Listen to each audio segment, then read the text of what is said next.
All right, we might as well get started. Thank you all for coming.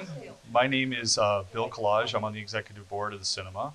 And this is a series that we initiated called Projections, where we kind of reach into the community and find interesting organizations that are doing charitable work within our East End community, and then kind of hope to help to bring them in and kind of project or share or amplify their voices and their good work. We've dedicated to doing these for free. We do them about every couple months. We did our first one a couple months ago with a great organization called the Plain Cite Project, where they were identifying enslaved people and free people of color in our community from hundreds of years ago.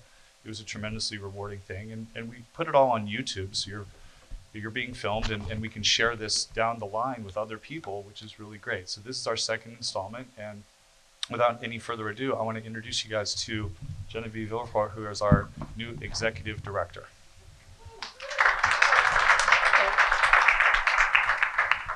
Thank you, Bill. I want to reiterate everything that Bill said, and I want to welcome everybody here this afternoon. Thank you all for coming. As you know, after the discussion today, there's going to be a screening of Gaslight downstairs. It's a separate ticket, but if you're interested, that's also available. Right now, I'd like to introduce Loretta Davis, who is the executive director of the retreat, and without whom we couldn't make today possible. So thank you all for coming today, and I want to thank the panelists. I want to thank Bill and Ellie who put this idea together. You know, we wouldn't be able to combat abuse unless the community knows about it. So that's why we're here today. If you don't know about it or the extent of it, it's hard to know what to do. I've been the executive director for the last 6 years, and you may know that the retreat provides direct services, emergency services, crisis services, as well as prevention education, because it still exists, and we want to make sure that we prevent further abuse from happening. So our prevention program is in schools. We work with kids. We work with communities. We work with adults. The last 20 months, what you've been seeing in the newspaper about the rise of abuse, we've been experiencing with our clients. So as you may know, with some of the cases that have been in the news recently, the Gabby Petito case, people don't always portray their lives the way they are behind closed doors. So that's why this is such a perfect series for us to be a part of. It's important that you hear today, you'll find answers and solutions in the way that you can get engaged so that you realize the extent of abuse in your community and find out what you can do about it. The retreat's been around since 1987. In September of this year, we had 400 calls on our hotline. That's a record for the retreat. So now that kids are actually back in school, really in school, and people have the privacy, and they're not trapped at home, they're not isolated, they're able to call and get help.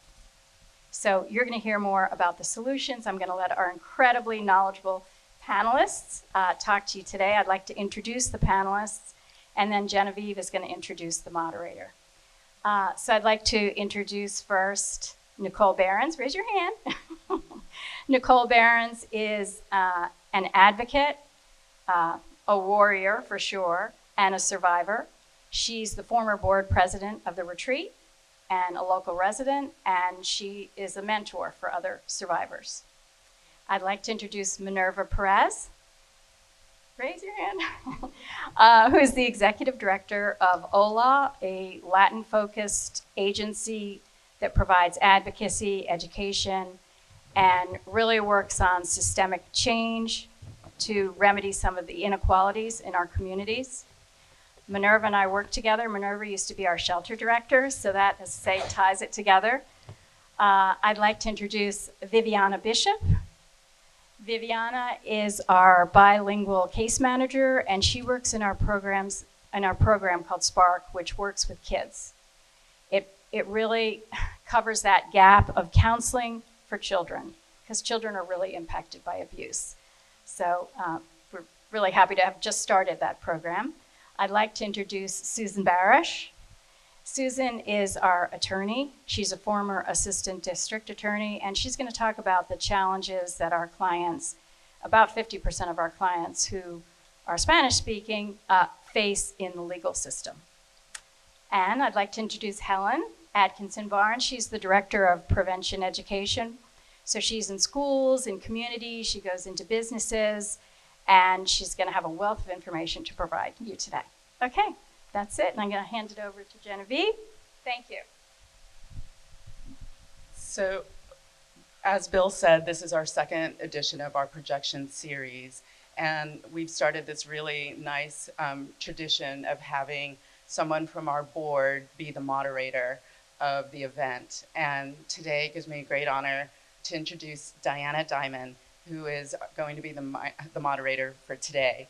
She's an award-winning clinical psychologist and psychoanalyst whose work has developed an evidence-based psychodynamic approach to treating individuals with personality disorders and that is now taught and practiced internationally. She has co-authored a book called Cinematic Reflections on the Legacy of the Holocaust, Psychoanalytic Perspectives, and has authored many papers and book chapters on personality disorders, trauma, attachment, gender and sexuality. Her research also includes the application of psychological concepts to understanding narrative and symbolism in cinema, with a focus on how individuals and historical trauma are depicted in film. So Diana, it gives me great pleasure to introduce you. Please take it away. Thank you so much, Genevieve. And thank all of you for joining us in this gorgeous, beautiful fall afternoon. I think that you chose to spend this time with us really speaks to the sense that intimate partner violence or domestic violence, I go back and forth between those two terms, it's an urgent social issue and individual issue that cuts across race, gender, socioeconomic status, and cultural distinctions. It unites all of us in one community. I want to start by thanking Bill Collage, the chair of our Education and Outreach Committee, for bringing attention to critical issues in the East End community and for his inclusive and open style. In our first planning meeting, I was very impressed at his forthrightness and talking about how he knew that intimate partner violence was not just in the East End community, but in his neighborhood, and felt he had to do something about it. I also want to thank Kim Riley and our panelists who have envisioned this panel, and of course to Genevieve, our executive director, for her organizational expertise to so efficiently bring this panel to fruition really in just a couple of weeks. I want to thank also, although she's not here, our artistic director, Julia D'Angelo Bellon. Oh, she's here, wonderful. Okay, for bringing her brilliant curatorial expertise to selecting the film Gaslight, which she will introduce when it's shown at 7 p.m. this evening. Let me say a few words on how I got interested in intimate partner violence. In the 30 years I've been practicing as an individual and couples therapist, I've seen a number of patients, mostly women, but some men too, of all socioeconomic classes who've experienced systematic emotional, sexual, and or physical abuse or stalking by an intimate partner. That is an aspect of intimate partner violence that doesn't get enough attention. This is not surprising. I've seen these women in my practice, since 1 in 4 women, in some studies it's 1 in 3, report emotional distress, fear, need for medical care, missed work, need for housing, legal services, and an injury as a result of intimate partner violence. Many of these women and a few men are highly confident, often quite accomplished, often powerhouses at work or leaders in their community. But whether highly educated or not, in their intimate relationships, they're subject to public put-downs, criticism, name-calling, verbal intimidation, sometimes in front of children and family members, that erodes their sense of self systematically, and over time can escalate into abuse if confronted. I'm going to describe briefly 2 cases to make this come alive for you. One patient, a high-functioning female lawyer who met her husband in her first job at a law firm. They decided early in their career that she would have to find a new job in a few years, so her husband wouldn't be competing. She and her husband wouldn't be competing for partnership at the same time. And it became clear that this was, she actually said to me, it takes 2 people to make one career. Now, this became clear that it was not so much fear of success, which we sometimes think about with women, because after all, you don't change the unconscious in 1 generation, but fear of her husband's wrath and threats to abandon her if she didn't comply. He continually criticized her, put her down, ridiculed her, made her feel that she was undesirable, that she smelled bad, verbally abused her in front of children, and took control of the finances. She left her job. She went from doctor to doctor, trying to figure out what was wrong, why she smelled, only to be told she had no unusual smell. And when she began to confront her husband about his behavior after being in treatment, and I will say for years, not months, years, because it sometimes takes women a very long time to recognize that they are in abusive relationships. And she started to talk about separation. Her husband escalated into several incidents of pretty serious domestic violence. Another young woman was date raped by her high school boyfriend. Both acted like nothing had happened. And in fact, when she did workshops subsequently on consent for her classmates, he sat in the front row and applauded. They never talked about the incident. She never told anybody until she came into treatment. But she was not able to have another intimate relationship all through college, and she couldn't free herself of obsessive thoughts about this man. So I'm telling you about these cases because in my practice, I see the sequelae, the psychological damage done by intimate partner violence. Both of these women maintained a corrosive silence about their experiences that was fueled by feelings of self-blame and shame. Why the silence? Carol Gilligan states that women are reluctant to speak up and even lack the language to describe an experience that's outside the norms of their social group for fear of seeming defective or like a failure. Like the majority of those who suffer from intimate partner violence, most of them, my patients, have said that the physical violence is not the most damaging part, but rather it's the psychological abuse which undercuts their self-respect, their sense of agency and autonomy, undermines their belief in themselves, and even their sense of reality. Gilligan writes, quote, "Women learn interactively and relationally, and they may say, this is what I know and have experienced, and does it fit with everyone else? And since many women do not speak out about intimate partner abuse, the abused woman comes to doubt her own reality, her perceptions, sometimes even her sanity. This is the syndrome of gaslighting, which our panelists will talk more about today, and which the film of the same name addresses so artfully. Individuals who suffer from intimate partner violence therefore operate on two fronts.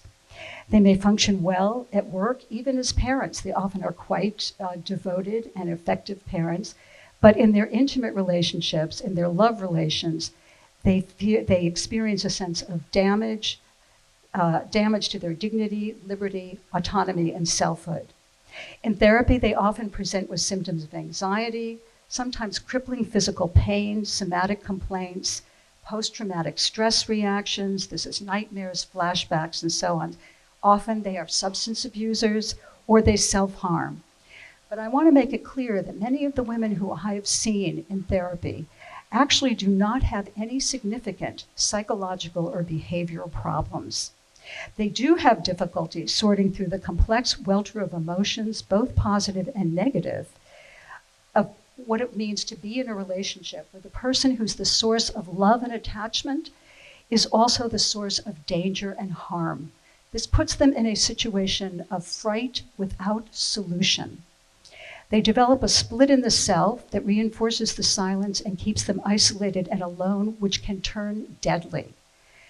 There's a statistic that every day 3 women are killed by intimate partner violence. And we have only to look at the case of Gabby Petito to see that that silence can turn deadly for men as well as women. So those of us who work in the consulting room have long realized we must combine our efforts with those in the broader community who develop safe spaces, social services, advocacy groups like those in the retreat. And we also have to do psychoeducation about this issue, which is what we're doing today. This is why we are here today. And I very much want to thank my colleagues and people on this panel who have actually brought attention to the other epidemic in our lives and communities, that of intimate partner violence. Thank you.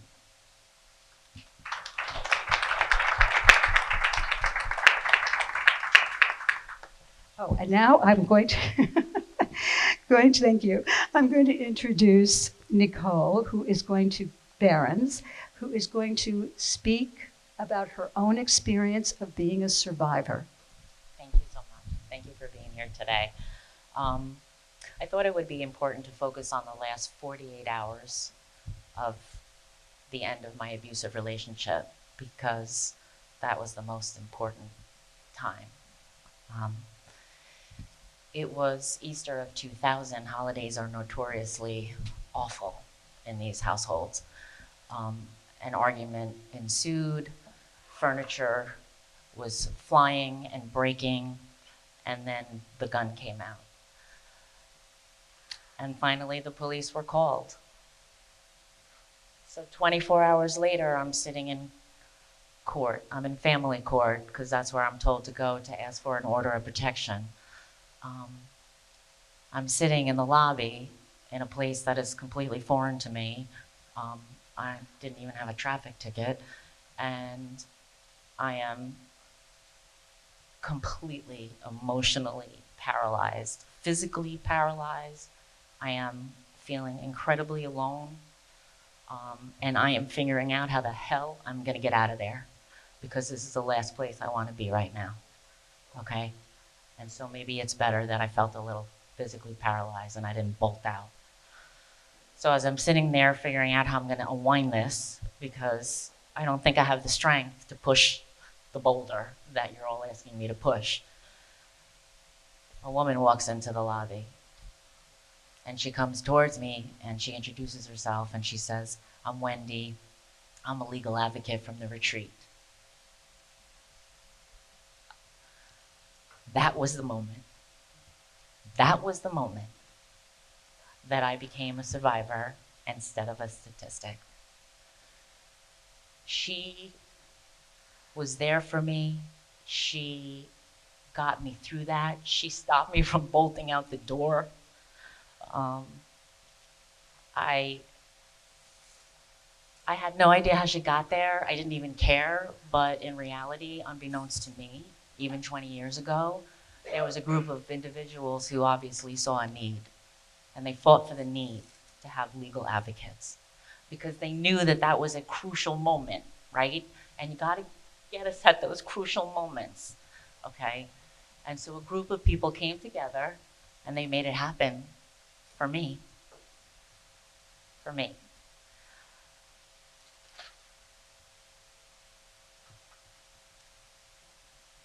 I have to tell you that I know that it only takes a small group of individuals to change something, right?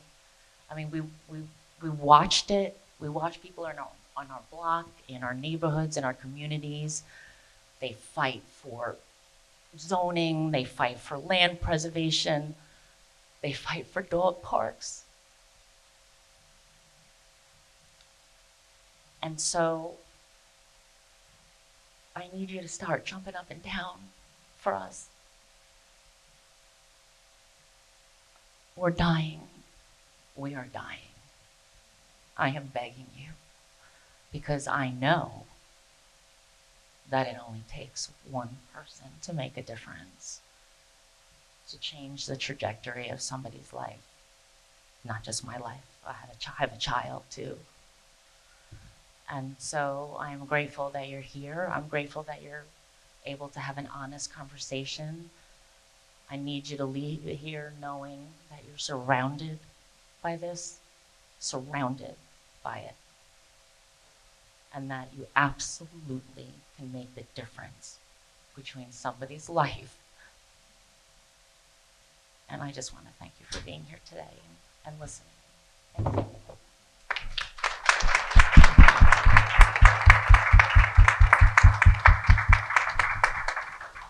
Nicole, thank you for sharing this narrative, but also, I'll introduce you in a sec, but also for sharing your affect with us, your feelings about it, because I think that's so crucial for us to hear. And I want to just make a comment, which is Nicole is one of these people who was a terrific parent and has a lovely, very accomplished daughter who's now an advocate, as well as a survivor. Okay. So now I'm going to introduce Helen Atkinson-Barnes. Oh, she's been introduced. She's going to take over. And she's going to talk about the definition and discussion of what is domestic violence, intimate partner violence. I think there's a lot of confusion about what constitutes intimate partner violence. So, Helen. Thank you. And thank you again, Nicole. It's so important to hear people's stories. And thank you also, Diana, for sharing those stories of your clients, because these are stories we're not often hearing. And I think there are prevalent stereotypes about what domestic violence is and who's experiencing it. I know myself, 20 years ago, prior to working in this field, I shared many of those same stereotypes, that abusers were always aggressive, angry, loud, maybe macho men, and victims were typically meek and submissive. And I thought that this was something that happened somewhere else, not in my community, not among my circle of friends. It must be something happening, maybe it was in the city, or maybe it was other cultural groups, not something that happened at home. And I think it certainly took me, years before I started really understanding the dynamics and recognizing them among friend groups, among some of my own early dating relationships, abusive behaviors. So I want to sort of take a deep dive with you all into what are the dynamics of abuse? What does this look like? And, number one, want to say off the bat, perpetrators of abuse are not always men. They're not always angry or aggressive seeming. Often it's mild-mannered. I have a close friend of mine who in college went to an Ivy League school. She was a rower. She was strong, dynamic. And she told me years later that long-term boyfriend of hers in college was highly abusive. And she just kept thinking it was her fault somehow. But the statistics are staggering, and they're kind of hard to wrap your brain around. 1 in 3 women, 1 in 4 men has experienced abuse. Rates are higher for people in same-sex relationships, transgender, non-binary. Rates are very high for people of color. Young people experience rates of abuse at the highest level, so age 16 to 24, very high rates.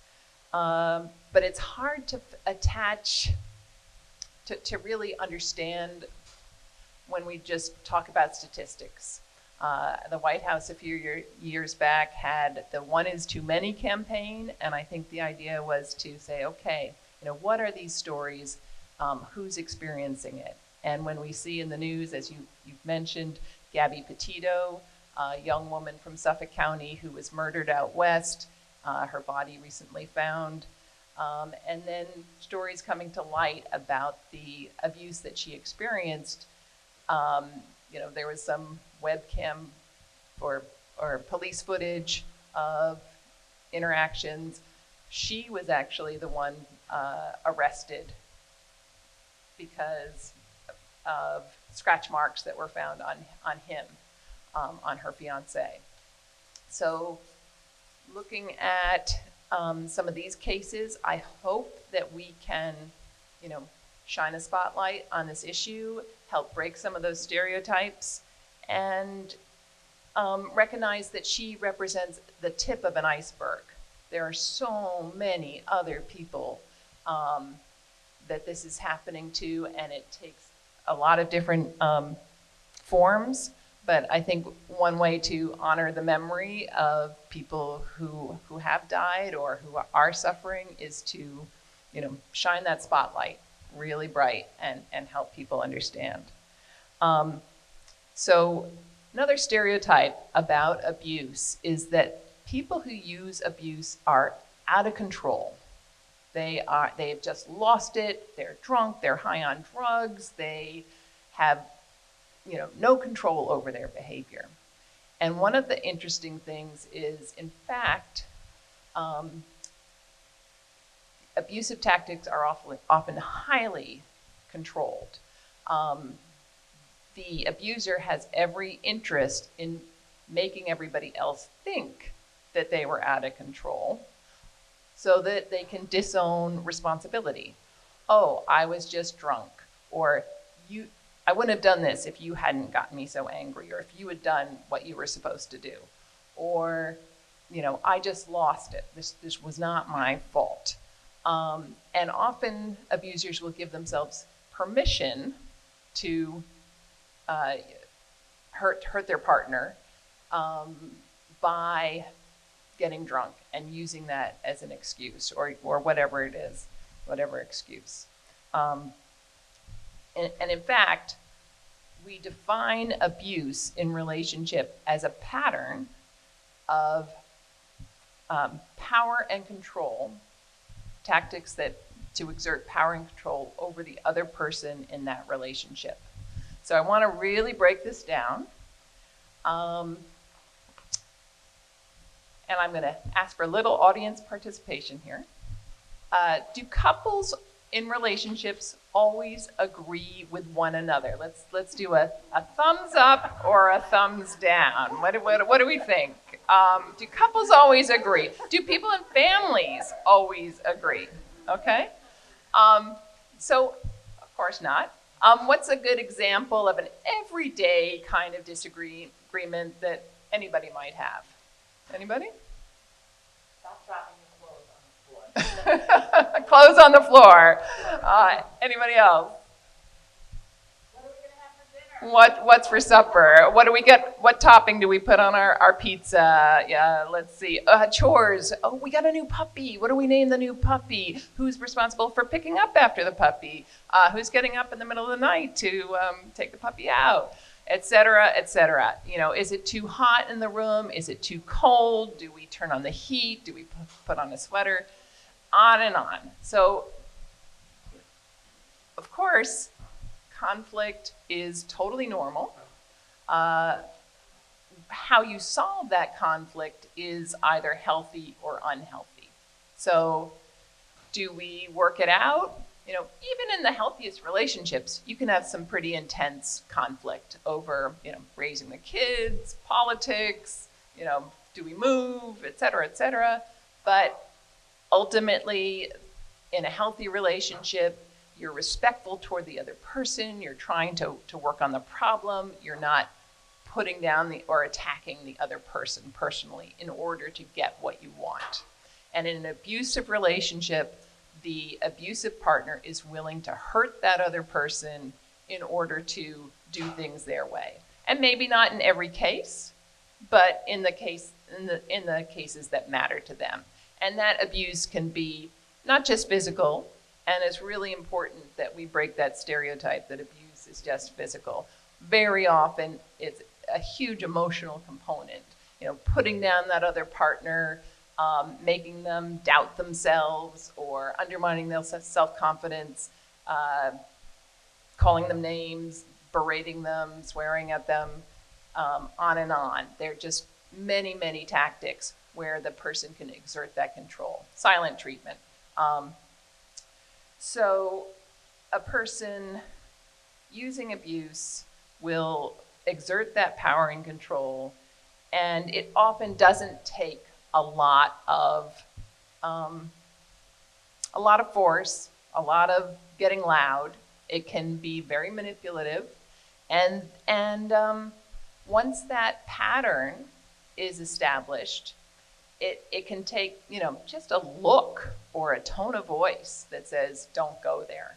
I like to share the example of one case where a man, husband, assaulted his wife on a couple of occasions, and each time he did so, each time he punched her, he took off his wedding ring before. So after that, they get in an argument. Oh, what are we doing for Thanksgiving plans? Oh, I'm tired of your family. Forget it. We're not going and spending any more time with them. Play with that ring. That's the message. End of story. You don't want to push me on this. You know, that was the final answer. You don't want to go there. So to the outside, you know, they were playing with her, right? You know, what is that? But it can be very important to recognize that there's this pattern that happens. On top of that, I think it's very interesting to note that sometimes it's not even about what that person wants. You know, I want the heat off, or I want the window open, or I want pizza, whatever it is. It's just that raw power that that person wants. You know, you want blue, I want red. You want to visit your friends? No way, not happening.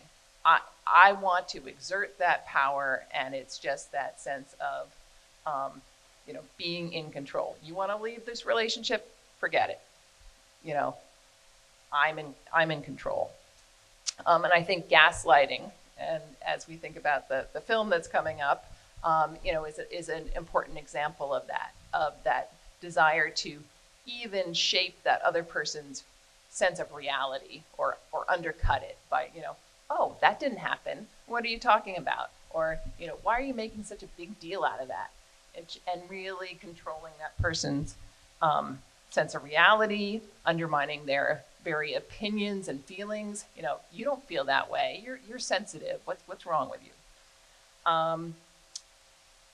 So, you know, we hear these statistics: 1 in 3 women, 1 in 4 men. But why do we still not recognize this is a problem in our own communities?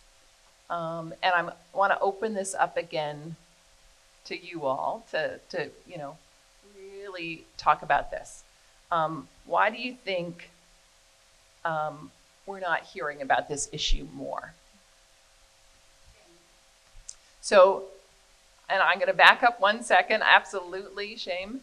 I would say people are not talking about it, so we're really not hearing about it. I think there's been some issues in the news lately, but there are a lot of reasons why people don't speak up, they don't leave, and the number one question we get at the retreat is, well, if it were really that bad, wouldn't they just leave, or why doesn't that person just leave? Kind of putting the responsibility on that person experiencing abuse.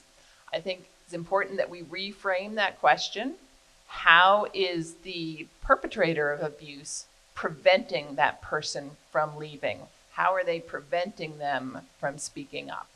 And I want to come back to you. Shame is a huge part of it. You know, oh, you know, people are going to think there's something wrong with you, or you made a poor choice in that relationship, or, you know, maybe I did something to deserve this bad treatment. You know, if I were a better boyfriend, girlfriend, partner, this wouldn't be happening to me. But I think there are dozens of reasons, and I'd love to hear as many as you have. Yeah. Financial necessity, that is huge. You know, dependence on a partner, and we see financial abuse is a huge part of the abusive arsenal of tactics. You know, preventing somebody from working, or having them work but taking their funds, or putting the title to the house or the car in your name, or, you know, running up somebody's credit so that their credit is destroyed, on and on. Other thoughts? Why? Yes. Fear, and that is, I'm so glad you brought that up, because there's a real misconception that leaving will make you safe. And in fact, the first 72 hours on average is when after the person leaves, is when the greatest abuse and violence occurs. So leaving can trigger the person to feel, the abuser to feel like they're out of control, they're losing you, I've got to hold on tighter. And that's why the shelter is such an important resource, because if, you know, you go to your family or friends, they might be able to find you there. And yeah, what else? Yes.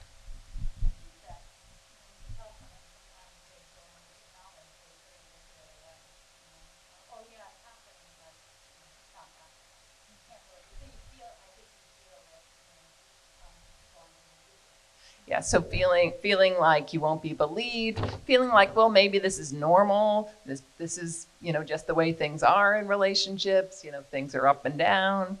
Yeah, yeah. Mm-hmm. Yeah, fear of calling the police. So police aren't always necessarily, unfortunately, going to fix the problem. And certainly if you're, certain community, maybe you're undocumented, maybe you're LGBT, maybe the partner has private pictures that they're threatening to post online. There are tons of reasons why, a call to the police, and maybe the police won't be as sympathetic or understanding of the whole pattern. Yeah, so thank you. Any other thoughts? Yeah. Yeah. Yeah, and not wanting the father of your child to be arrested, not wanting them to, you lose their livelihood because maybe you're financially dependent on them, not wanting that child to feel the stigma or whatever. Yeah. So thank you. Yes. Yes. Diana. Diana was talking about attachment. I go back and I say, people that I've worked with that are victims, true victims, a lot of different things, so he's not a bad guy. He has some good qualities, and that's the point. You believe it? Mm-hmm. I'm so glad you brought that up, because I think that's actually very true. Abusers are not uniformly monsters or awful. And, people can genuinely love that partner or, think, okay, I want the abuse to end, but I want the relationship to continue. And that points to what we call the cycle of violence in relationships, where one person, where the abuser will not, the abuse is not always constant. You could meet, you would call it the honeymoon phase, be dating, going out. It could be years actually before the first abusive incident. Sometimes we say that pregnancy or the birth of our first child can sometimes trigger it, because the person's attention is distracted to elsewhere to the child. So there's that early honeymoon phase.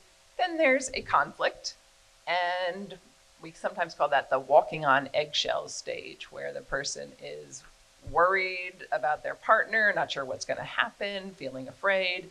There's the blow up or explosion, and maybe that's physical, but maybe it's a verbal or other incident. But then goes back to that calm and happy stage. And how does it come back to that stage? Well, very often the abusive person will apologize. I'm so sorry, take me back, it'll never happen again. Very often, though, it's an apology that's kind of a backhanded apology. I'm so sorry, but you shouldn't have done that. Or I'm so sorry, but all couples fight. This is something that just happens. Or I'm so sorry, but I was just drunk, or high, or whatever it was. So very often there's an excuse, and the partner will want to believe it will get better. This won't happen again. I really want to make this work. I have so much invested in this relationship. I have a child. I have, hopes for this relationship. Helen, I'm just going to say thank that you. I think it's time to move Oh, on, but I please. think you've given a wonderful overview with help from, our participants of what are the things that impede people leaving. And I think what's come forth is how complex this issue is.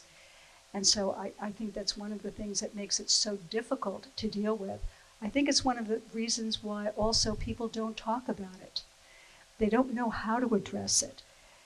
You mentioned attachment. When the person who's the source of love and attachment is also the source of fear and frighteningness, it does put the person, and I'll just repeat what I said, in a situation of fright without solution. And so they feel paralyzed and trapped. So I think that Thank you so much for going over this. I think in the next part of our panel, we're actually going to be addressing some specific questions to various panelists. The first is, what communities are impacted by domestic violence? Viviana is going to go first, addressing the impact of lockdown on children. We know that, of course, along with, well, Viviana, just go ahead, take it away. Before I address that, I would like to tell you about me a little bit. I'm from Argentina. I'm a dance teacher and an ESL instructor. I am a mom. I have two gifted children. One of them has a severe disability. And when I got here to New York, I was super, super happy, and little did I know that my husband at the time had already planned everything. And I ended up fighting against the financial abuse that I've been experiencing with him. So I walked through the court system, and I had to fight for sole custody, divorce, child modifications, you name it, by myself, because he took all the money from the bank, and I had to represent myself.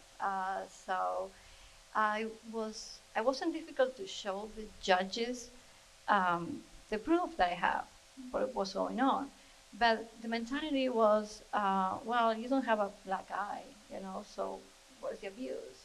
So, well, I ended up telling one of the judges, well, if I have no money left, he's preventing me from to work, and I have two children to feed. Where am I gonna get the money if he doesn't pay for the electricity or the heating? We're gonna, you know, die. So I had to fight the system. I finally was able to get justice. I got what I needed, maybe not what I wanted. I was able to get him served time in prison. And so that's a little story about me. Talking about the lockdown, the first thing it came to my mind at that time was what's going to happen to, you know, people that are living in houses that domestic violence is happening. What's going to happen to thinking that, you know, the abuser is a man, the woman is experiencing the emotional or physical abuse, and the children either started to witness the abuse or maybe they're starting to experience the abuse. So also, you know, schools were shut down. So sometimes for many of those kids, especially for immigrant children, when they go to school, it is freedom. Maybe when they take the bus, it's the first nice word they hear. Also, they get fed in school, and they get services. And if they have bruises and they don't want to say anything about it, the teachers can notice that. So when the lockdown happened, you know, the risk of these families were outrageous. So that's why today we are still experiencing the aftermath of all that abuse that happened during the lockdown. And we are, in this agency and other agencies, overwhelmed, working nonstop, offering counseling to the non-offending caregivers and their children. Thank you. Viviana, I just want to comment that my friends who treat children, child psychiatrists and psychologists, are completely overwhelmed with referrals. This is really an epidemic, a mental health problem with kids. And my friends who work in the public school system say they can't teach because the children are misbehaving so much. The violence they've experienced at home is now being acted out in the classroom. So we're seeing many, many sequelae of this. Now I would like to turn to Minerva, though, who's going to talk about the community and the impact of domestic violence on communities and how we are one community. Thank you so much. Thank you, Diana. Thank everyone. It's wonderful to be here. And as Loretta had mentioned, previous to joining OLA as executive director, I was the director of the retreats shelter. So that was pretty much the first time that I was able to connect to that type of work, and it was extremely meaningful and transformational for me.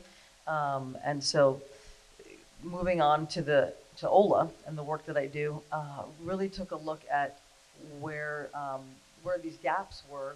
Is this still on? Yeah. Where the gaps were in terms of access to the same types of protection and services that we would see still not maybe utilized enough, or certainly some challenges around accessing support and victims coming forward to get the kind of support. But within our community, which I do consider one community, I've had to train myself off of this, because so often we hear the Latino community or the Black community or this community. We have one community out here, OLA of Eastern Long Island. I consider our area anyway, Eastern Long Island. And it is made up of many, many folks with all different kinds of interests and backgrounds and nationalities and status and this and that. And so Latino members of our community is truly how I see it. So the work that we do with OLA and how it kind of intersects with domestic violence and also sexual assault is kind of looking at where some of these gaps are that would stop a victim or the family of a victim or any support system from coming forward. We know, I think the stats are still around, I think it takes about 7 times maybe for a person to decide that they really are truly going to leave that abuser. It might take 7 times they might call the police, 7 times they go to a friend's house, 7 times they attempt to leave before they finally actually do. And in a lot of those circumstances, law enforcement is a part of that. And I had seen many, many people come to the shelter, and because of their relationship with law enforcement, they were safe, because they were able to call the police about 5 different times, 6 different times. And I also have done domestic violence trainings and also Latino diversity training for law enforcement out here. And I talk about how, and I ask them and hear about how numbing that is and how exhausting it is to have the same person call over and over and over again. But most of the officers and the chiefs understand that that's part of that need. You're testing. This person is testing out to make sure there really is safety. You told me it's going to be safe. Is it really safe? Okay, you came back again. That's good. You really care about me. You said the same thing twice, 3 times, 4 times, 5 times. Okay, now I think I'm going to try this. You know, it's needed. Law enforcement is a critical element to making sure that we are safe. And so the work that we do to support, there are 10 different police departments out here. So if you don't live out here full time, understand that the sort of the siloed systems out here in the East End are sometimes good and sometimes a little crazy. So 10 police departments, 10 courts, 24 school districts across the East End of Long Island. And so it does become a little difficult to navigate all that. So what OLA has been doing is kind of seeing and tracking some of the trends that not only stop an immigrant victim, because that immigrant victim could be fully documented. You know, could come from a family everyone's documented, but they have a cousin or an aunt who just came over recently and they don't want to harm that person, and they're afraid of what that connection to authority might do, whether it be in the school, whether it be in law enforcement, whether it be mental health support, any kind of authority intervening in the lives of that family member might mean that that person that they really care about is somehow now going to be harmed. This prior administration, you know, you talk about gaslighting, we're still feeling the effects of that in terms of relation to law enforcement, in relation to any sort of support that should really exist for the members of our community. So OLA is tracking some of those things, an example being that because of the work I've done at the retreat, knowing that law enforcement connection is critical. And you don't have to have Officer Lopez be the only guy who has a connection of trust and communication with community members. You know, also across the 24 East End districts, we've got about 40 to 50% Latino student body across the 24 school districts. Not a number that most people understand. So that relationship and that trust is critical, whether or not that officer speaks Spanish or not. OLA's not jumping up and down and saying everyone has to speak Spanish. But whatever tools that we have to use, we want to use. So we kind of discovered that, whoa, there's a gap here. So we started talking with, about 5 years ago now, law enforcement about what about having cell phones in the patrol cars so that any officer that's going to any scene of a domestic situation, or they're on the side of the road and someone has a flat tire, and they just want to communicate, and their lives are not in danger, that they can use that cell phone to access language line, which is a live human being interpreting. It is not a Google Translate, it is a human being. It is used by hospitals, it is used by 911 dispatch. So why wasn't, it was a good idea. And I talked with union leaders, I talked with police officers, I talked with chiefs. Pretty much it was agreed that, yeah, this is a good idea. Took a long time, took a couple of years, and then finally Southampton town allowed Ola to buy 15 iPhone 7s so they could put into the patrol cars, along with policy that said this is how you use them. So that was great. East Hampton took a little bit longer, but they're doing it, I think, now. So these kinds of things that you think would be sort of obvious, because you want to know that law enforcement has communication on their belt, which is as important of a tool as a baton or a gun or anything else. But these are things that aren't necessarily as intuitive. So, and we talk about on the other side of, what you can do is just kind of remain awake and alive to all of these issues that we're bringing up. But, are they accessible? What might be missing there? And know about work that the retreat is doing, the work that Ola is doing as well. Other work that we're doing, and then I'll stop, is connecting with what happens between law enforcement and the DA. So the work that we're doing doesn't end up benefiting just Latinos, which I think is a very important point. It's really looking at victim services. The recent, I'm not sure if you read the news, but the recent news that the DA has established an Immigrant Affairs Bureau is very, very important. I certainly don't, Ola will take a little bit of that credit there. There's a lot of conversations we've had with the Suffolk County DA and all of the team related to special victims, which includes domestic violence and sexual assault, about what those gaps are, why people don't come forward, and when they do come forward, because they never wanted to be a victim, and now suddenly they're sort of thrust into this process, how are they working with local law enforcement, and how is the DA working with that family? And not just language access, but sort of cultural nuances and understandings. So many pieces that go into this. And so it's work that we continue to do. So even though we do work individually with people that come to Ola, we oftentimes are referring them, of course, to the retreat and other organizations depending upon their needs. And oftentimes we're working with them directly, but we're really looking at the systemic issues and the policy change and the very hard work and sometimes uncomfortable work of advocacy so that we can maintain a connection to our very local communities and leadership, but also fight really hard for things that need to change. Thank you, Minerva. I think the work that you and Ola are doing, working with law enforcement, the police, the courts, and so on, and getting them up to speed on cultural differences, on language, helps to knit us together in one community. I think this is a very underestimated, really important task. So, okay, to move on, the next question we have is, what's the long-term impact on somebody of domestic violence, and how do you fully recover? Viviana is first going to address the health and psychological impact on children long-term. Sure. The impact of domestic violence in children is devastating. Every child responds differently to abuse and trauma. If we talk about preschoolers, we'll see these children may start showing separation anxiety, increased crying, doing stuff they used to do when they were a little bit younger.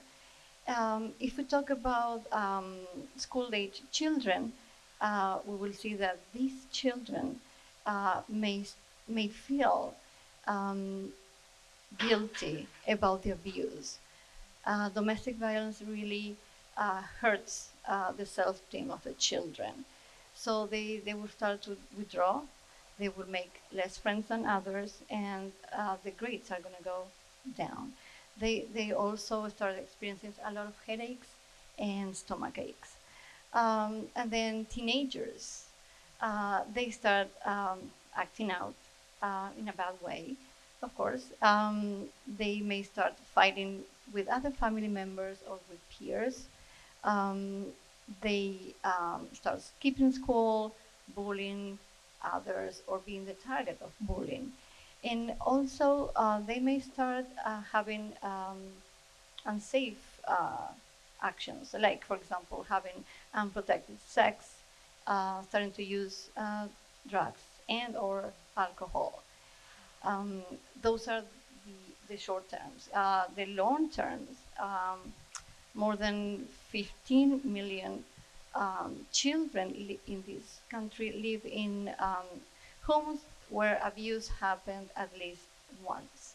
So these children are a higher risk of mental health issues like depression, anxiety, PTSD, and more. And also, these children are a higher risk of getting health issues like obesity, diabetes, and heart diseases. But in a positive note, I would like to add that there is hope because with a good support system, with a great relationship with a non-offending caregiver, that is crucial, in trusting adults, in having good relationships, and of course, getting professional help, they can overcome the trauma. Thank you, Viviana. You know, I think I've reviewed some of the literature on the sequelae for children, and I have to say it just makes you want to weep because the rates of re-victimization and so on, somatic illnesses, all the things you've talked about, insecure attachment. But on the other hand, there are kids who are resilient. And when they see their mothers or fathers standing up to the abusing parent, you see they're taking in something which I think bolsters their self-esteem. So when you look at studies, you know, that's only a part of the story. We are not statistics. There are always, you know, kids who are actually do flourish and even learn from these kinds of experiences. So I think it's really important to remember that. Now, Helen, Nicole, you're going to speak to the issues of recovery, right? And also helping others and how that helps one to get beyond the experience.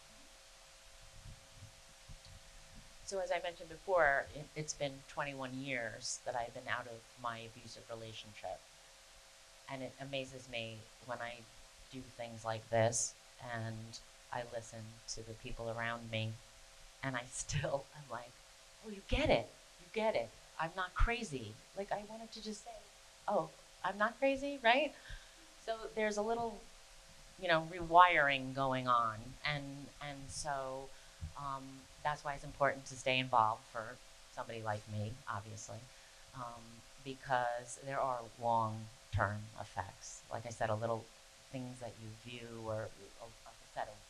I might look at something so differently than somebody else might look at it just because of my experience.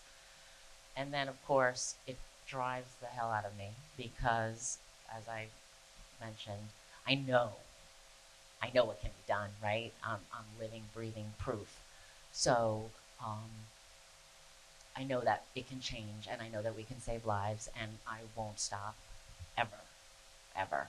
And so that's how I stay healthy, focused, strong, and as you mentioned, to be resilient and show my child that she never, ever, ever has to stay in a place that she doesn't feel safe or she's not being loved. And that's one of the biggest things, obviously, is to change that next generation, right? And so, yeah, the work is never ending, and we will always continue. So much, Nicole. Thank you. So the next question we're going to address is the role of the legal system, the police and courts. And Susan, who's the lawyer, is going to talk about challenges faced by victims, and then Minerva will talk about the systematic changes needed. I must say, I'm really fascinated by what's going on with the courts, the new legislation. There's even legislation against gaslighting, and what are the strengths and limitations of that legislation? Take it away. Good evening. My name is Susan Bereche. I'm the staff attorney for the retreat, and basically what that means is I'm a full-time on-site attorney. I'm able to represent clients when they're in crisis. I can take on representation for them in court. But many times, a lot of what I do is answering questions because there's a lot of misinformation out there. And many times victims, because of the emotional issues that they're dealing with, which we've talked a lot about today, they don't understand their legal rights. There is this misunderstanding that it's very easy to get an order of protection. And I would say that probably 75% of my work is in assisting victims getting orders of protection and also assisting them in family court, getting custody of their children and child support. There is some follow-up with that as far as representing them in Supreme Court with regard to divorce litigation, because at the end of the day, they want to be safe, they want to have custody of their children and be able to raise their children without threat of their abuser taking the children away from them. They want the financial means to be able to support their children, and many times the only way to get that is through enforcing child support orders. And ultimately, they want that relationship to be legally severed. So even when there has been no marriage between the parties, if they're intimate partners and there are children or no children, there are different facets of the law that apply.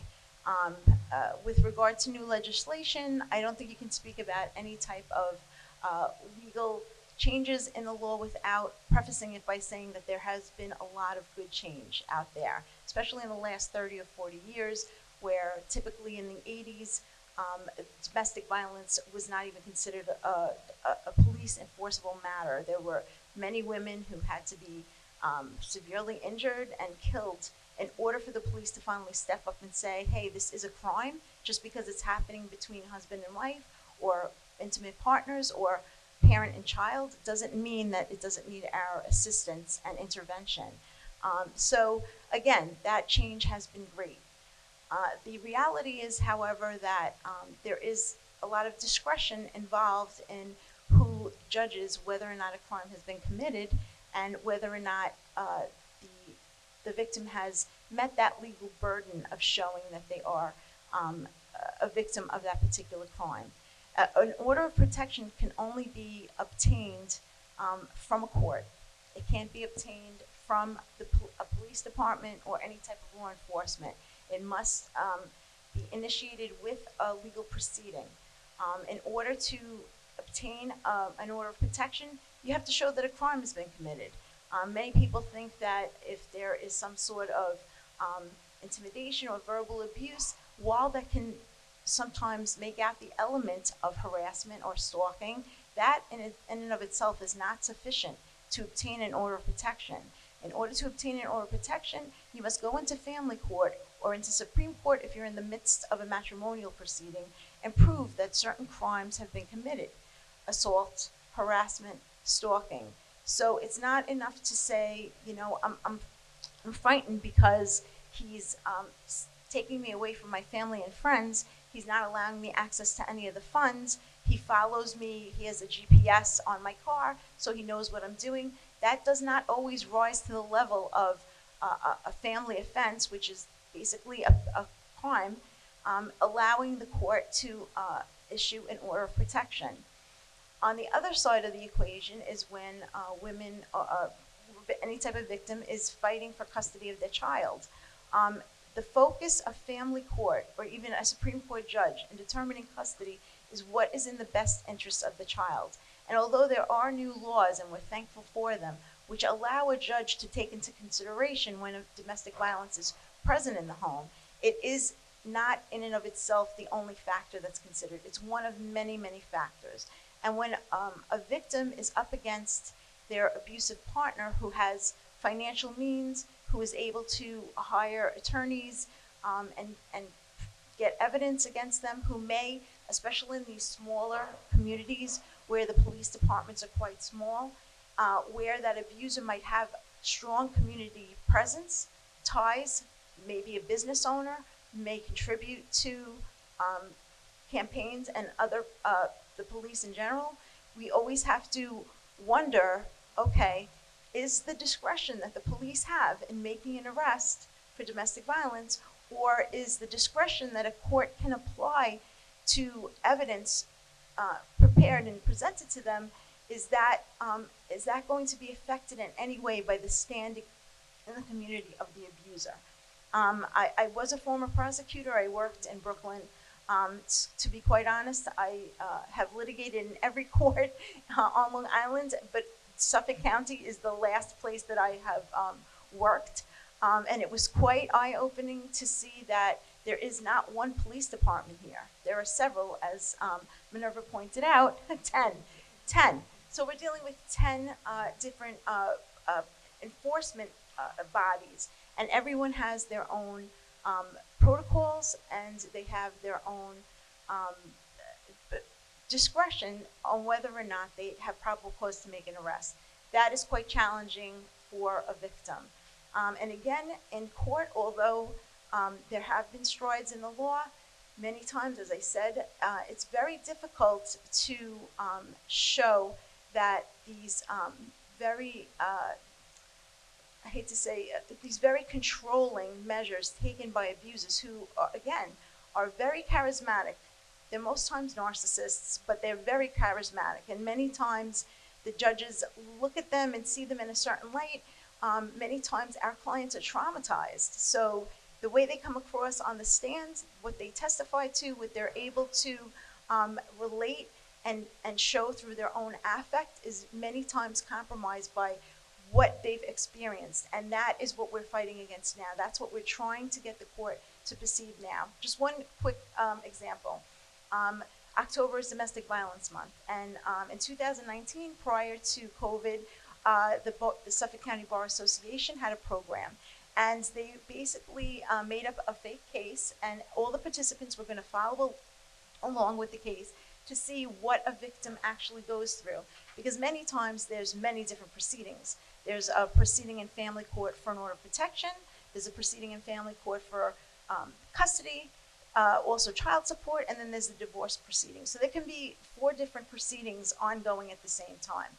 But what was interesting to me was that the scenario, the fact pattern that was put before all of us to study was, again, one involving physical violence.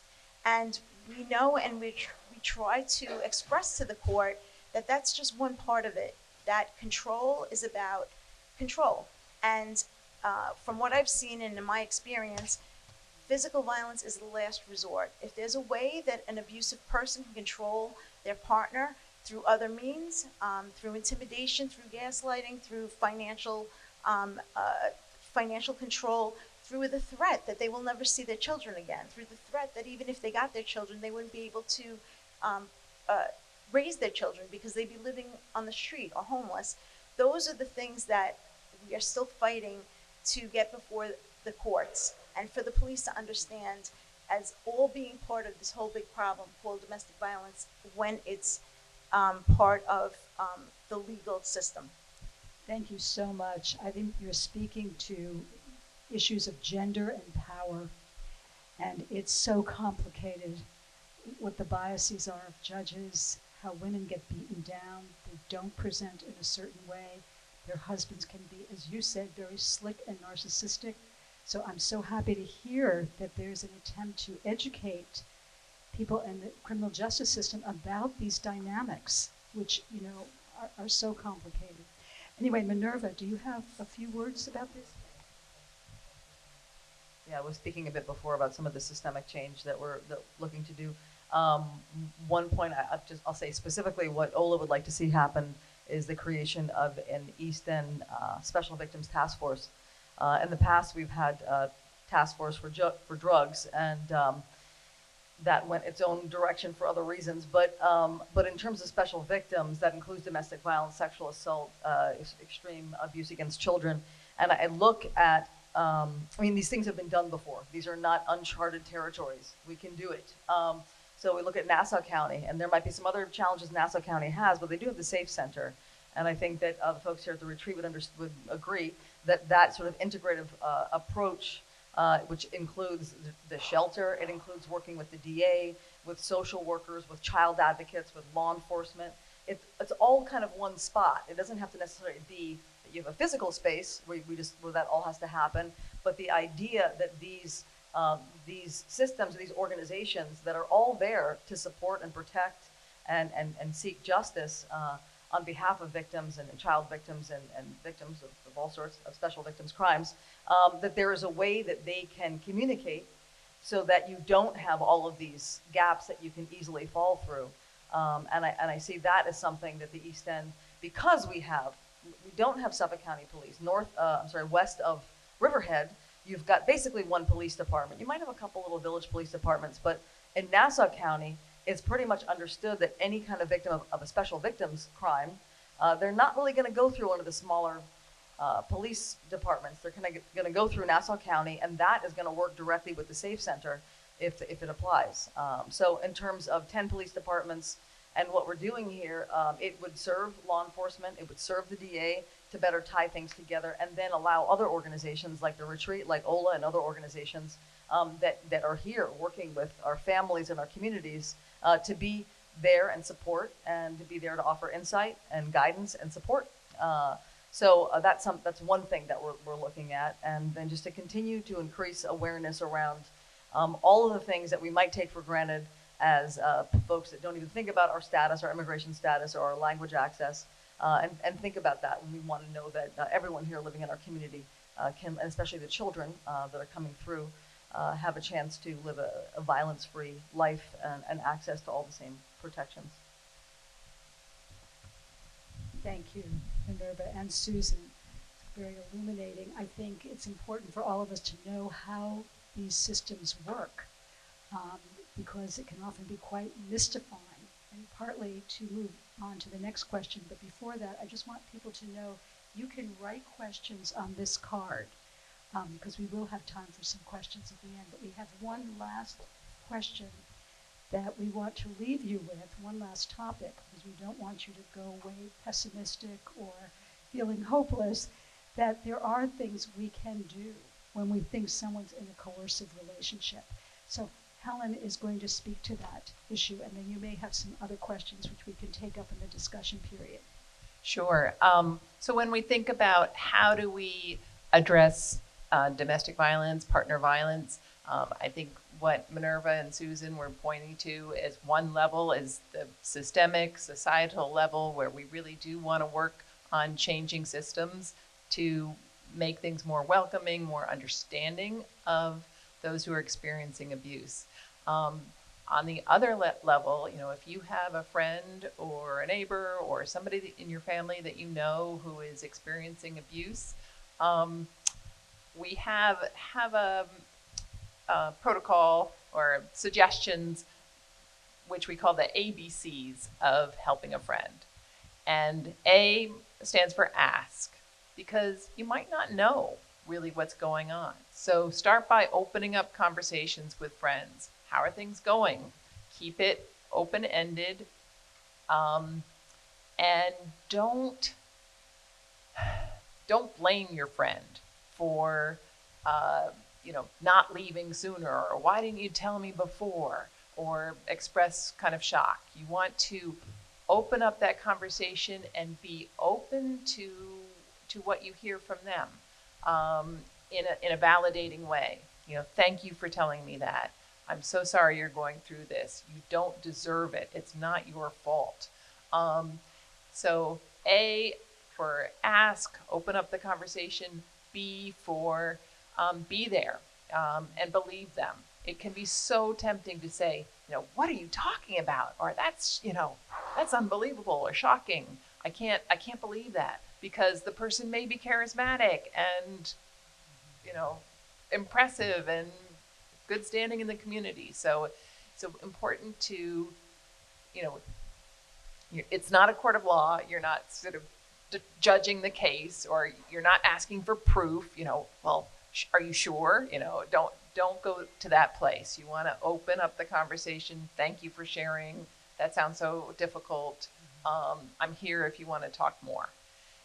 C, confidentiality. You don't want to be the person that's, gossiping about this situation. It could make it very dangerous for your friend. And as tempting as it might be to confront the abuser and say, you know, don't you dare do this to that person, it can backfire. It can make that person clam up more because their partner is like, oh, you're not talking to that person anymore, and putting up more barriers. And certainly the retreat, we have incredibly strict confidentiality rules. D for document, you know, help your friend keep records because you need that evidence if you're going to go to court eventually. And even if it's not something that would rise to the level of court, it might be helpful for that person to have that sort of journal of, oh, this did happen. I'm not crazy, you know, even if the partner's dismissing it. And then E, I would say educate, you know, and that's our role. My role at the retreat is to help people understand the dynamics of abuse. You know, it might be part of a cycle. It might be fine now, but, you know, think about how that process works and educate friends about resources and support. It's so important to know that the retreat is not just a shelter. The shelter is a hugely important part of what we do, but most of our clients come to us for legal advocacy or counseling services, not going necessarily to the shelter. And leaving might be, you know, way too much of a barrier for somebody to start with shelter. You know, getting that support, sometimes it can take years of counseling before somebody leaves. So those are some key things. So thank you so much, Helen. I think it leaves people with some very specific things that they can do in their community with their friends and neighbors and colleagues and so on. And it's amazing, since I've been working on this topic, that to tell you that people come up to me in cocktail parties and start talking about their experiences. People you would never imagine. So the question is, you never know. And one always has to be open to listening and being an advocate and a friend. So I think we have time for some questions. Do we have people, do you want, I think you were going to, yeah.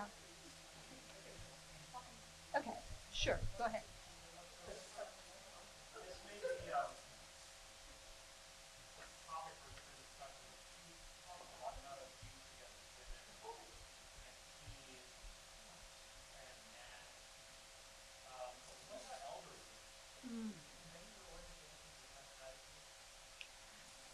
I'm wondering if any of the panelists could speak to that. Minerva, do you want to, Minerva, and then Susan? Well, we definitely do. As we learn of those situations and, you know, in terms of what those avenues are, whether it be our lawyer on council is also prior DA for Manhattan, David Fire. So in terms of helping that person go through whatever process and then supporting them as well with, you know, access to mental health and support and then physical safety. So we have also worked in that realm, but we're not specialists in that area, but we do make sure that we're connecting to those places and organizations. Yes, right now in the law, if I have represented some clients who were senior citizens who've attempted to get orders of protection against the children or a partner or a former partner. So right now in the law, while there are specific crimes that are related to senior citizen abuse, as far as getting an order of protection, it's the same penal law statutes, it's the same family law court act that will allow them to get an order of protection. A lot of times issues go beyond just that being protected. Sometimes I have a client who owns a home with their adult child who hasn't contributed anything to the upkeep of the home, and she's struggling financially. During the pandemic, she didn't even have access to food or couldn't afford food. So there are other civil remedies that can be taken as well. In that case, I've advised her to allow us to start a partition action so that at least from that economic point of view, she'll be free from her adult child who's abusing her. So it comes up, I think, in a lot of different scenarios. There's certainly a criminal aspect to it, and I know in the district attorney's office, there is an elder abuse unit. But with regards to other civil steps that we can take to protect them, we definitely do that as well. It's not just about getting an order of protection or getting custody of child support. It's also about what can we do to help their living situation. We don't want them to become homeless. We don't want them to be, you know, in danger of not having enough food and nutrition. So all of that is part of what we try to do together as an agency, as do other agencies on Long Island. Minerva, did you want to respond to that? Okay. Okay. There's a question here, which I think I want to read, and I think we should respond to it. I'm a survivor of domestic violence. After 25 years, I decided to stop. My question is, how can we teach other women to say stop to the violence? I'm going to respond briefly to that, and then I'd like to hear from the other panelists. We've been talking about that. I just want to say that there is no, in my experience, one pathway out of an abusive relationship. Every woman is different, every man is different, every woman or man or transgender person who's in an abusive relationship has their own narrative. And that's what I like to do as a psychologist, is listen to that narrative and try to understand it. However, I do think and help that person to understand what this might have to do with their own internal world, with the models of relationships they've taken in their life based on their own earlier experience, how that might be being reenacted, or how that might be organizing the relationship they're in now. However, I do want to say that there's a whole other dimension of this. I think many women can't leave because they simply don't have the social and economic support to do that. And so I think that the social support, so I would say we need economic services for women. I know the retreat has been very important in doing that. But we also need social networks for women. They need to feel, as Nicole put it so beautifully in a video that she made, which I hope you all will watch, they need to feel a sense of sisterhood. That there is a community that validates their experience, that understands it. They need to see women moving beyond the abusive situation, using their talents and their potential in very different ways in different relationships. I think setting those role models for women is extremely important. And I think they need somebody to bear witness. And I think, again, this is where the retreat and these kinds of networks come in. The bearing witness to the suffering of women, enabling them to actually speak about it. You know, Muriel Reichhauser, the poet, said if one woman told the truth of her life, the whole world would break open, or something like that. I don't think that's the exact thing.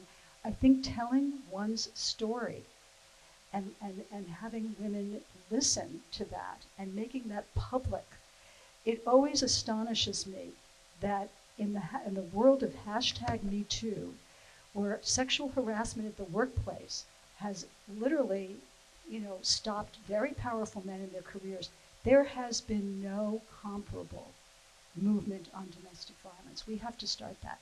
Okay, other questions?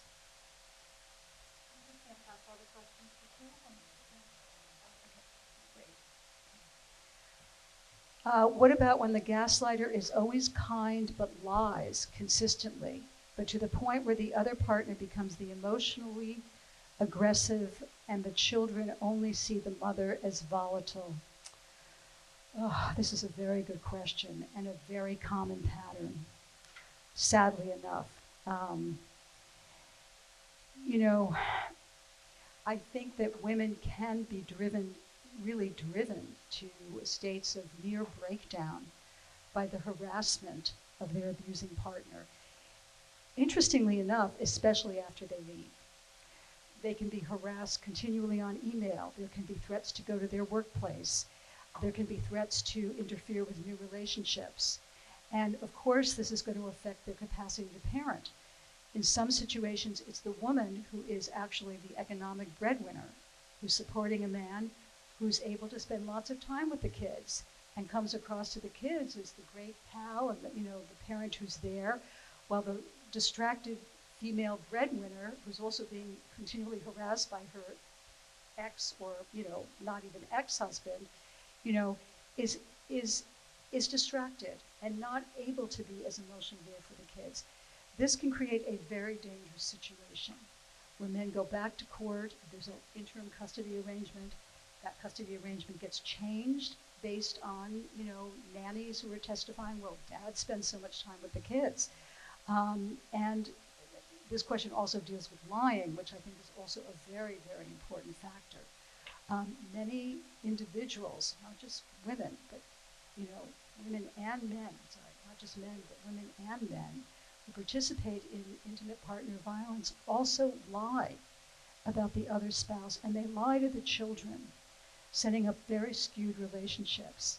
So this comes back to the legal issues, that these are very hard things to litigate, but they can really affect custody trials, domestic arrangements, financial arrangements.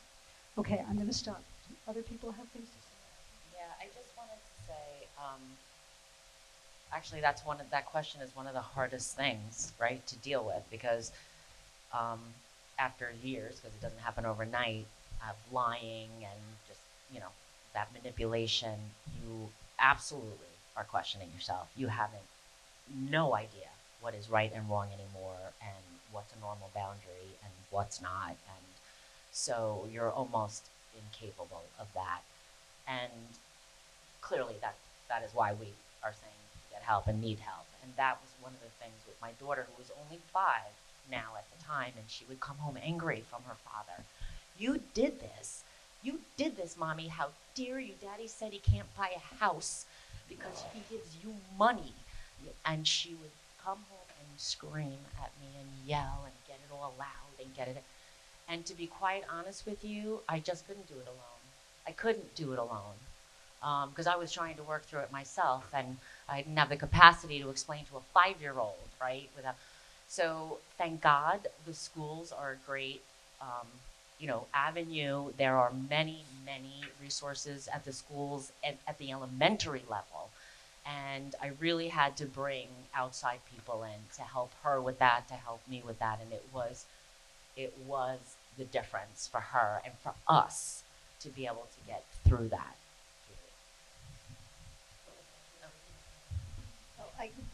I would like to add something. Well, in each case is different.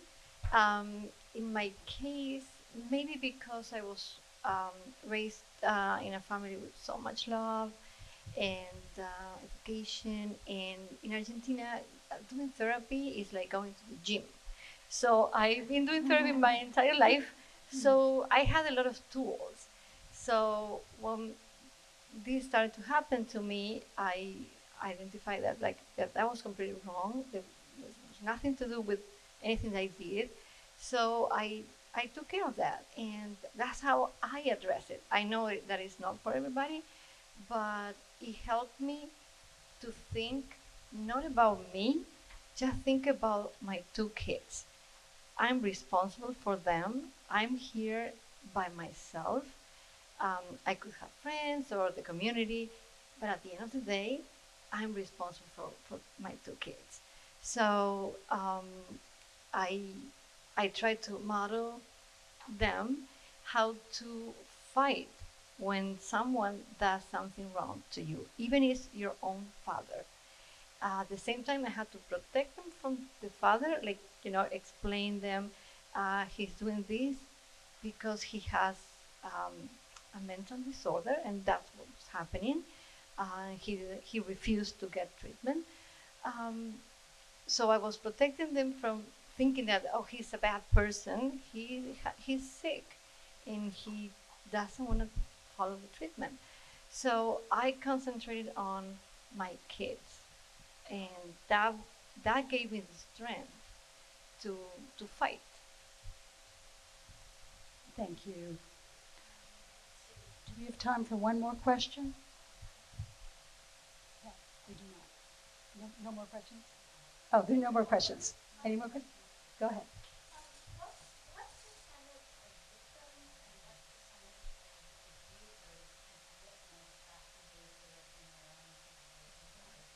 That's a very, yeah. This is a very good question. I'm going to let panelists speak to that who may have those statistics, which I don't have at my fingertips. But I will tell you that this is not only transgenerational phenomena. It is transgenerational. We do know that there are high rates of repetition of abuse. Many women who are in abusive relationships actually were abused as children or witnessed violence between their parents, witnessed intimate partner violence. But there are also women who went in naively to a relationship with no history and became entrapped. So with that said, did you want to say something? Helen, maybe you, yeah. I think your point is a good one. One thing about statistics is there's so many different studies and they're very hard to pinpoint exact numbers. I do think the rates are high, but the rates of abuse are pretty high in general. And I don't think there is a one-to-one correlation between you witness it and then you become abusive or you become a victim. But I do think our challenge for society is to break that intergenerational cycle in general, and help everybody recognize that it's not acceptable, it's not normal for one person in the relationship to have power over, control over, and use abusive tactics toward their partner. Anybody else have exact numbers? Because I think those numbers are, dependent on the different surveys that you look at. And we can certainly refer you to some readings. Yeah. You can put them on our website as a follow-up to this. I think the Center for Disease Control had a major landmark study called the National Intimate Partner and Sexual Violence Survey in 2010. I think they did an update more recently. Yes. But they have their study on the website. They have lots of different interesting statistics. And CDC says intimate partner violence is a public health epidemic. Higher rates than smoking. It is a massive problem. Okay, so I think this concludes the formal part of our program. We will be staying around. If anybody wants to continue discussion, you can float into the green room or out on the deck. So I just want to make say a few words just to close down this part. First of all, thank you again for coming. And also just to say that when I joined the board of the cinema, I did it for this reason. I envisioned the cinema as a community organization where we could debate and discuss issues that are important in this community and issues that are important to me as a psychologist, particularly like this one, and also use film to illuminate our understanding of that. So that's by way of saying that I hope all of you will go see the film, or if you don't go tonight at 7, we'll see this film, because I think it follows very beautifully from our discussion. And I think nothing speaks to the fact, or not nothing, but one of the factors that speaks to that this is an ubiquitous social phenomena, an epidemic now, a public health epidemic, is how much it's showing up in film and TV and the media. And so there's even a genre called domestic noir, which is, what you would imagine. It's about a domineering, manipulative, narcissistic man who's terrorizing, usually a woman, and often with deadly results. So the most recent incarnation of that is Annette, which was shown here recently. But quite a few films are taking up this theme. Another one is Gone Girl. And Gaslight was actually one of the first films that took this up. So we hope that you will see it. Okay, thank you so much.